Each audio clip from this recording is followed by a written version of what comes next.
إن الحمد لله والصلاة على من لا نبي بعد فأعوذ بالله من الشيطان الرجيم بسم الله الرحمن الرحيم সম্মানিত ভিউয়ার্স, আজ আমরা অত্যন্ত গুরুত্বপূর্ণ একটি বিষয় নিয়ে কথা বলবো। সেটি হচ্ছে দ্বন্দ্বের মাঝে দ্বিধা, মুসলিম উম্মার করণীয় কি। এই অবস্থায় মুসলিম উম্মার করণীয় কি? বর্তমান সারা বিশ্বব্যাপী যে যুদ্ধ বিগ্রহ চলতেছে, এই অবস্থা থেকে উত্তরণের জন্য মুসলিম উম্মা কাদের পাশে দাঁড়াবে? আজকে সারা বিশ্বের মধ্যে মুসলমানদের করুণ প্রতিচ্ছবি আমাদের চোখের সামনে ভেসে ওঠে। আমরা আজকে এই বিষয়গুলো নিয়ে একটু বিশ্লেষণ করতে চাই। সারা বিশ্বের মধ্যে যে যুদ্ধ বিগ্রহ চলতেছে, এই যুদ্ধ বিগ্রহের পিছনে কার হাত? এবং আমরা অনেক সময় দেখি শিয়া সুন্নি দ্বন্দ্বে আমরা নিজেদেরকে বিভক্ত করে ফেলি।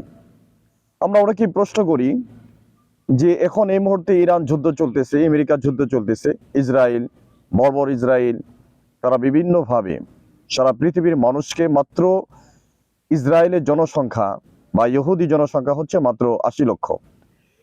এই ৮০ লক্ষ মানুষ সারা পৃথিবীর মানুষকে জিম্মি করে রেখেছে। তো ১৫-২০০ কোটি মুসলমান থাকা অবস্থায় মুসলমানরা কেন আজ নির্যাতিত, নিপীড়িত, নিষ্পেষিত?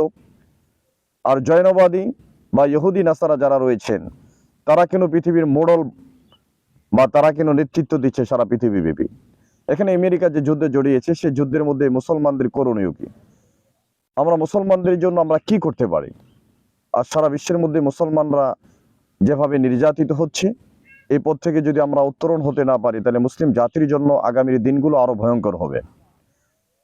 তো বিশ্বে মুসলিমদের সম্পদ রয়েছে। দেখেন, আমরা যদি একটু পিছন দিকে ফিরে তাকাই, এই আপনার আমেরিকা, যারা সারা পৃথিবীব্যাপী এখন বর্তমানে নেতৃত্ব দিচ্ছে, যাদের হাতে প্রায় আপনার ৫,৭৭৫টার উপরে প্লাস পারমাণবিক বোমা রয়েছে। এই জিনিসটা তারা বিশ্ববাসীকে এক প্রকার কোণঠাসার ভিতরে রেখেছেন, তারা যেন মাথা উঁচু করে না দাঁড়াতে পারে, মুসলিম জাতি যেন পারমাণবিক অস্ত্র বানাতে না পারে, ইউরেনিয়াম সমৃদ্ধ করতে না পারে।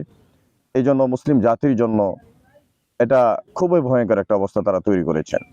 এখন প্রশ্ন হচ্ছে, সৌদি আরব সহ মুসলিম কান্ট্রিগুলা, যেমন ফিলিস্তিনের পাশেই আপনার জেরুজালেম, তার পাশে যে ইসরায়েল, এই ইসরায়েল বর্তমানে গাজা, ফিলিস্তিনি মুসলমানদেরকে যেভাবে নির্যাতন করেছে, যেভাবে হত্যা করেছেন, সারা বিশ্বের মুসলিম দেখেছেন। সারা বিশ্বের ২০০ কোটি মুসলমানের সামনে ফিলিস্তিনের মুসলমানদেরকে কচুকাটা করা হয়েছে, হত্যা করা হয়েছে। বিশ্বের মুসলমান নীরবে তাকিয়ে দেখেছেন এবং বিশ্ব মুসলিম তাদের জন্য প্রতিনিয়ত নামাজের পরে, রমজানের পরে দোয়া করেছেন, কোরআন খতম করেছেন। কিন্তু তাদের জন্য তাদেরকে অস্ত্র দিয়ে বিভিন্নভাবে যে সহযোগিতা করা দরকার ছিল, সেটা মুসলমানদের পক্ষে যেটা অসম্ভব বলা চলে।